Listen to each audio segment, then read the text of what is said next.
मूसा अलैहिस्सलाम बेचारे परेशान हैं। इतने में एक मूसा अलैहिस्सलाम का हमदर्द और खैरखा आया और उसने कहा, या मूसा इन्नल मला यअतमिरून बिका लियक्तुलूका, ऐ मूसा दरबार फिरौन में फैसला हो चुका है, तुम्हें उस किब्ती के बदले सजाए मौत दी जाएगी। फखरुज मिन्हा, जितना जल्दी हो सके तुम मिस्र छोड़ के निकल जाओ, शहर छोड़ के भाग जाओ, वरना जान के लाले पड़ जाएंगे, खत्म कर दिए जाओगे। अब मूसा अलैहिस्सलाम मिस्र छोड़ के जा रहे हैं। कहां पहुंचते हैं? मदियन पहुंचते हैं। अगर आप नक्शा उठा के देखें तो मिस्र से मदियन कई 100 किलोमीटर दूर है। हजरत मूसा अलैहिस्सलाम बस भाग रहे हैं कि कैसे मैं भाग जाऊं। भागते भागते भागते भागते कई 100 किलोमीटर सहराओं में रेगिस्तानों की खाक छानते हुए हजरत मूसा अलैहिस्सलाम मदियन पहुंचते हैं। अब वहां पहुंचे तो एक पेड़ के नीचे आराम करने के लिए, सुस्ताने के लिए मूसा अलैहिस्सलाम बैठे हुए हैं। लंबा सफर करके आए, न खाया है, न पिया है, न कोई पूछने वाला है, बेचारे थके मांदे बैठे हुए। वहीं पर एक कुआं था, कुएं से लोग अपनी अपनी बकरियों को पानी पिला रहे थे। मूसा अलैहिस्सलाम ने देखा कि सारे लोग अपनी अपनी बकरियों को पानी पिला रहे हैं, लेकिन दो औरतें वहां पे खड़ी हैं, वो अपनी बकरियों को लेके किनारे खड़ी हैं। बकरियां बिल्कुल प्यासी हैं, बेचैन बनी हुई हैं, लेकिन वो औरतें किनारे खड़ी हैं। तो मूसा अलैहिस्सलाम पहुंचे, पूछा, मा खत्बुकुमा, क्या बात है, तुम दोनों यहाँ क्यों खड़ी हो? वो कुएं के पास भीड़ लगी है, वहां जाके पानी पिलाओ, ये दूर क्यों खड़ी हो? तो उन दोनों लड़कियों ने जवाब दिया, उन दोनों औरतों ने जवाब दिया, ला नस्की हत्ता युस्दिर अर्रिआउ व अबूना शैखुन कबीर। कहा कि आप देख नहीं रहे मर्दों की भीड़ लगी, हमें पसंद नहीं है कि हम मर्दों की भीड़ में धक्का खा के जाके अपनी बकरियों को पानी पिलाएं, ये हमारी गैरत गवारा नहीं करती। और ये भी सुन लीजिए, वह अबूना शैखुन कबीर, हमारा बाप बहुत बूढ़ा है, हमारा बाप इस लायक नहीं है कि हमारी बकरियों को पानी पिला सके, इसलिए मजबूरी में हमें घर से बाहर निकलना पड़ा है, वरना हमें ये काम पसंद नहीं। हमारी माओ बहनों को सबक मिला कि मुसलमान औरत की शान नहीं है कि मर्दों की भीड़ में धक्का खाए। मुसलमान औरत की शान, एक हयादार औरत की शान नहीं है कि मर्दों की मजलिसों में और मर्दों की जमघटों में जाके उनसे कंधे से कंधा मिलाकर चले। ये एक हयादार और एक गैरत वाली औरत की शान। और ये भी पता चला कि औरत घर से तभी निकले जब कोई जरूरी काम हो। उन दोनों लड़कियों ने कहा, वह अबूना शैखुन कबीर, हमारा बाप बहुत बूढ़ा है, बीमार है, इसलिए हमें यह काम करना पड़ा है, वरना यह काम हमारा नहीं है, यह काम मर्दों का है। मूसा अलैहिस्सलाम ने देखा कि बेचारी दोनों औरतें, दोनों लड़कियां इतनी शर्मदार और हयादार हैं। उन्होंने फौरन उनकी मदद की। बॉडी बिल्डर तो ही हट्टे कट्टे थे, फौरन आगे गए बकरियों को लेकर, हटो हटो। वहां पहुंचे कुएं के पास और कुएं के ऊपर बहुत बड़ा सा पत्थर रखा था। मूसा अलैहिस्सलाम ने अकेले पत्थर उठाया, पानी खींचा, बकरियों को पानी पिलाया और उन दोनों औरतों से कहा कि आप लोग अपनी बकरियां लेके चले जाए। भूखे हैं, प्यासे हैं, एक बार ये नहीं कहा कि मैंने तुम्हारा ये काम किया है, चल के मुझे कुछ नाश्ता पानी करा दो, मुझे कुछ खिला पिला दो। एक बात पता चली कि मुसलमान किसी के काम आए, किसी की मदद करे तो बदले और शुक्रिया का मुतालबा न करे। इस उम्मीद में ना रहे कि वो मेरा शुक्रिया अदा करेगा तब मैं काम करूंगा, मुझे बदला देगा तब काम करूंगा। मुसलमान बगैर किसी रिवार्ड के, बगैर किसी बदले के, बगैर किसी शुक्रिया के नेकी करे। कहते ना, नेकी कर दरिया में डाल। ये मुसलमान की शान होनी चाहिए। ये मूसा की सुन्नत है। उन दोनों लड़कियों की मदद की, पलट के पूछा भी नहीं कि मुझे कुछ खिला दो, कई दिन से भूखा प्यासा 800 किलोमीटर का सफर करके आ रहा हूं, कहीं कुछ खाने को नहीं मिला है, कुछ मुझे खिला दो, पलट के पूछा भी नहीं। दोनों लड़कियों की मदद करने के बाद मूसा फिर अपनी जगह वापस आते हैं, उसी पेड़ के नीचे बैठ जाते हैं और अल्लाह की बारगाह में दुआ करते, रब्ब इन्नी लिमा अंज़लत इलैया मिन खैरिन फ़क़ीर। ऐ अल्लाह, मैं तेरे करम का मोहताज हूं, परवरदिगार, तेरी रहमत का मोहताज हूं अल्लाह, शहर से दूर हूं। कहा मूसा महलों में, महल में परवरिश हुई है, नाज़ो नैम में परवरिश हुई है, आराम और आज के जमाने के हिसाब से हम कह सकते हैं लग्जरी लाइफ गुजारी है उन्होंने, ऐशो आराम की जिंदगी गुजारी है। और आज हजारों किलोमीटर का सफर तय करके सहराओं की खाक छान के आए हैं और आज ये हालत है कि मूसा को कोई एक अनाज का एक दाना पूछने को तैयार है। कहते अल्लाह, मैं तेरे करम का मोहताज हूं, परवरदिगार। अभी मूसा ने दुआ की, अल्लाह ने फौरन दुआ कबूल की। एक नुक्ता मिला कि अगर आप चाहते हैं कि आपकी दुआ कबूल हो तो किसी गरीब और किसी मजबूर के काम आ जाओ, किसी गरीब की मदद कर दो, किसी गरीब को सदका कर दो और उसके बाद अल्लाह से दुआ करो, अल्लाह दुआ कबूल कर लेगा। अगर चाहते हो कि दुआ कबूल हो जाए तो कोई नेकी करो, कोई अच्छा काम करो, किसी के काम आ जाओ और फिर दुआ करो, अल्लाह दुआ कबूल करे। मूसा ने दुआ की, अल्लाह ने फौरन दुआ कबूल की। फजाअत इहदाहुमा तमशी अला इस्तिहयाइन, उन दोनों लड़कियों में से एक लड़की चली आई। और चलने का अंदाज भी कुरान ने बयान किया कि दोनों लड़कियों में से एक लड़की आई और वो जो चल रही है, कुरान कह रहा है शर्माते हुए चल रही है। एक औरत के चलने के अंदाज से पता चल जाता है कि ये बेहया है कि हयादार है। औरत की चाल भी उसकी शर्म और हया का पता देती है। दोनों लड़कियां जब साथ में थी तो कुरान ने उनकी शर्म और हया का जिक्र नहीं किया। अब अकेली आई है तो कुरान खास तौर से कह रहा है कि शर्माते हुए चल के आ रही है, क्योंकि अब अकेली है। आके कहती है इन अबी यदऊका लियजज़ियका अज्र मा सक़ैत लना। हमारे अब्बा आपको बुला रहे हैं, कह रहे हैं कि आपने हमारी मदद की, हमारी बकरियों को पानी पिलाया है, हमारे अब्बा आपको कुछ इनाम देना चाहते हैं, कुछ बदला देना चाहते हैं। आज क्या होता है, अगर कोई आदमी फ्री में हमारा कोई काम कर दे तो ये तो उसका बड़प्पन है कि उसने फ्री में कर दिया। हमारा क्या कर्तव्य था, हमारा फर्ज क्या था कि हम अपनी तरफ से कुछ इनाम दे दें। मगर आज होता क्या है, अगर कोई फ्री में हमारा कोई काम कर दे तो हम भी उसको फ्री में टरखा देते हैं। वो दोनों लड़कियां जब अपने घर गई और अपने अब्बा को बताया, बाप ने पूछा कि आज तुम लोग जल्दी आ गई, तो दोनों ने बताया कि आज एक मोटा ताजा हट्टा कट्टा नौजवान था, उसने हमारी बकरियों को पहले पानी पिला दिया। तो बाप ने कहा कि एक काम करो, उसको बुला के लाओ, हम उसको कुछ इनाम देना चाहते हैं। पता ये चला कि अगर आपके कोई काम आए तो आप भी उसकी मदद कीजिए, हो सके तो बदला दीजिए। बहुत सारे लोगों को मैंने देखा कि अगर कोई उनके साथ भलाई करे तो बस जज़ाकल्लाह खैर कह के टरखा देते हैं। अरे अल्लाह अल्लाह आपका भला करे, अरे अपनी तरफ से कुछ उसका भी भला करो मेरे भाई।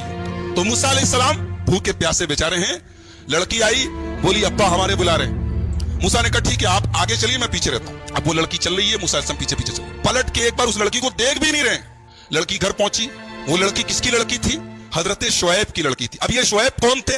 बाज उलमा ने कहा कि ये वही शुएब थे जो मदियन के नबी बनाकर भेजे गए, और बाज उलमा ने कहा कोई दूसरे शुएब थे। बहरहाल उनका नाम शुएब था। तो मूसा अलैहिस्सलाम पहुंचे, उन्होंने बिठाया, पूछा कहां से आए हो? मूसा अलैहिस्सलाम ने अपनी पूरी दास्तान सुनाई और कहा कि ऐसा ऐसा मेरे साथ मामला हुआ। उन्होंने कहा डरो नहीं, अब तुम सेफ हो। फिरौन की सल्तनत मिस्र तक थी, अब तुम फिरौन की सल्तनत के हुदूद से बाहर हो, तुम मदियन में हो, अब तुम्हें डरने की जरूरत। नजौत मिनल कौमिज़ ज़ालिमीन, अब तुम बिल्कुल सेफ हो, डरो नहीं। वमिन औज़ारिल्लज़ीना युदिल्लूनहुम बिगैरि इल्मिन, और ये उनका भी बोझ उठाएंगे जिनको ये गुमराह किया करते थे इल्म ना होने की वजह से। ये जितनी कब्रें हैं, जितनी मज़ारें हैं, ये जितने शिर्क के आस्ताने हैं, अल्लाह की कसम ये जहालत की वजह से आबाद हैं। जिस दिन लोगों को इल्म हो जाए कुरान और हदीस का, ये सब दुकानें बंद हो जाए। अल्लाह ने फरमाया ये गुमराह पीर, ये दूसरों को गुमराह करने वाले पीर, ये अपने गुनाहों का बोझ भी उठाएंगे और अपने मुरीदों का बोझ भी उठाएंगे। यहां कोई ये ना समझे कि हमारे पीर साहब हमारा गुनाह उठा लेंगे, हम बरी हो जाएंगे। वो मुरीद, उस पीर की पैरवी करने वाला गुमराह मुरीद, वो भी जहन्नम में जाएगा, और उसका पीर जिसने उसको बहकाया था और गुमराह किया था वो भी जहन्नम में जाएगा। अल्लाह ने उनकी इस बुराई को नशा करार दिया है। सकरा, सकरा के माने नशा। इसका मतलब ये हुआ कि जब कोई बुराई नशा बन जाए, जब कोई बुराई इस लेवल पर पहुंच जाए कि नशा बन जाए, तब उस बुराई को छोड़ना बहुत मुश्किल होता है, और उसके बाद फिर अल्लाह के अजाब का इंतजार करना चाहिए। हजरत लूत अलैहिस्सलाम की कौम इस बुराई में इस कदर लिप्त हो चुकी थी, मुब्तला हो चुकी थी कि अल्लाह ताला ने उनको नशा करार दिया। फरमाया लअम्रुका इन्नहुम लफी सकरतिहिम यामहून। ऐ नबी, वो अपने बुराई के नशे में अंधे हो चुके थे, वो मानने वाले नहीं थे, अब उनके ऊपर अजाब ही की जरूरत थी। और अमवातुन गैरु अहया, वो मुर्दा हैं, वो जिंदा नहीं है। वमा यशकुरून अय्यान युबासून, उनको तो ये भी नहीं पता है कि वो कयामत के दिन कब उठाए जाएंगे, उनका हिसाब व किताब कब होगा, उनका हश्र व नश्र कब होगा, वो तो अपने अंजाम से बेखबर हैं, और तुम उनको मुश्किल कुशा बनाए बैठे हो। उनकी कब्रों पर जाकर के तुम उनसे मांग रहे हो। तो कब्र परस्ती का खुल्लम खुल्ला रद्द है इस आयत के अंदर। अब इस आयत को सुनने के बाद भी अगर कोई मजारों पे जाके सजदा करता है और कब्रों पे जाके सर झुकाता है और अल्लाह के अलावा किसी और को गरीब नवाज कहता है, अल्लाह के अलावा किसी और को दाता कहता है और दस्तगीर कहता है, तो वो अपने ईमान की खैर मनाए, क्योंकि कुरान कह रहा है कि अल्लाह के अलावा तुम जिनको पुकारते हो वो सब मुर्दा हैं, वो जिंदा नहीं है। 14वें पारे की पहली आयत में एक गलतफहमी दूर की गई। गलतफहमी ये है कि अगर अल्लाह तबारक व तआला को ईमान वाले ज्यादा पसंद हैं और कुफ्र से अल्लाह को नफरत है, तो दुनिया में हम देखते हैं कि बहुत सारे काफिर हैं, मुशरिक हैं, बड़ी ठाट की जिंदगी गुजार रहे हैं। उनके मुकाबले में जो ईमान वाले हैं बहुत परेशान हैं। तो ऐसा क्यों है? अल्लाह ने फरमाया रुबमा यवद्दुल्लज़ीना कफरू लौ कानू मुस्लिमीन। अल्लाह ने फरमाया कि एक दिन ऐसा आएगा, रुबमा यवद्दुल्लज़ीना कफरू लौ कानू मुस्लिमीन, एक दिन ऐसा आएगा कि ये काफिर लोग ये तमन्ना करेंगे, ये आरजू करेंगे कि काश हम मुसलमान होते। आज उनकी जाहिरी चमक दमक देख करके तुम फरेफ्ता न हो जाना, तुम धोखा न खा जाना, कल आखिरत में वो पछताएंगे और कहेंगे कि काश हम मुसलमान होते। दुनिया का क्या है भाई, दुनिया में कितना रहना है आपको?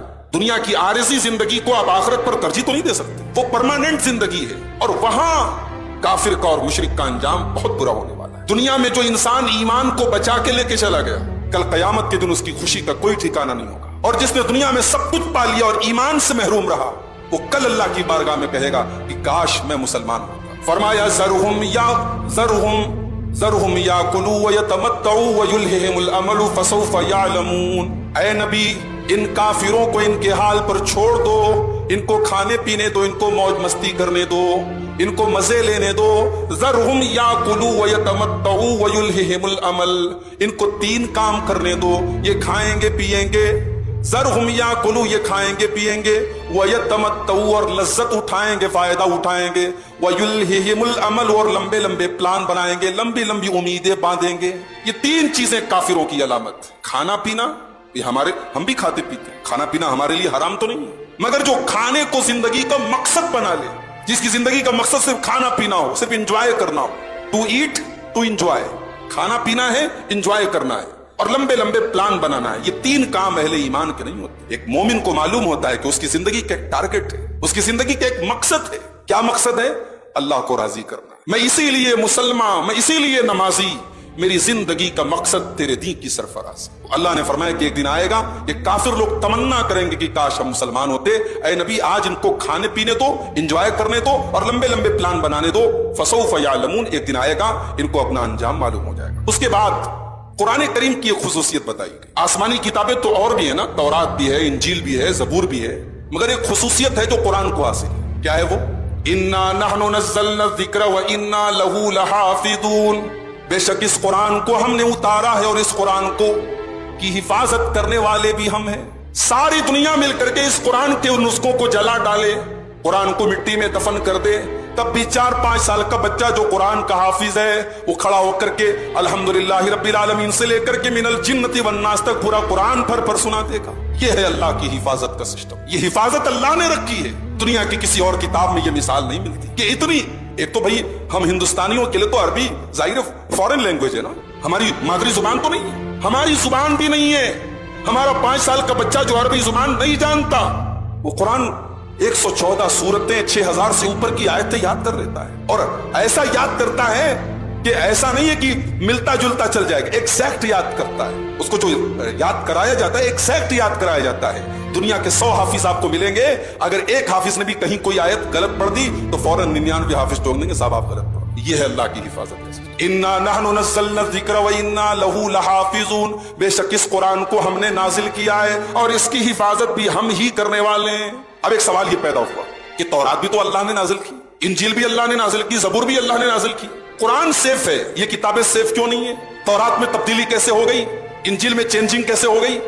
اس کا جواب یہ ہے کہ قرآن کی حفاظت اللہ نے اپنے ذمہ لی، تورات کی حفاظت اللہ نے یہودیوں کے علماء کو سونپ دی۔ اللہ نے اس بات کا ذکر کیا سورہ مائدہ کی آیت نمبر 44۔ اللہ نے فرمایا انا انزلنا التوراۃ فیہا ھدی ونور، بے شک ہم نے تورات کو اتارا ہے، اس کے اندر ہدایت اور روشنی ہے۔ یحکم بہا النبیون الذین اسلموا، اسی تورات کے مطابق وہ اللہ کے انبیاء فیصلہ کریں گے جو اللہ کے فرما بردار ہیں۔ للذین ہادوا، یہودیوں کے بارے میں فیصلہ کریں گے۔ والربانیون والاحبار، اور اس تورات کے مطابق جو اللہ والے لوگ ہیں اور جو یہودیوں کے علماء ہیں وہ بھی فیصلہ کریں گے۔ بما استحفظوا من کتاب اللہ، کیونکہ ان کو اللہ کی کتاب کی حفاظت کی ذمہ داری دی گئی ہے۔ تورات کی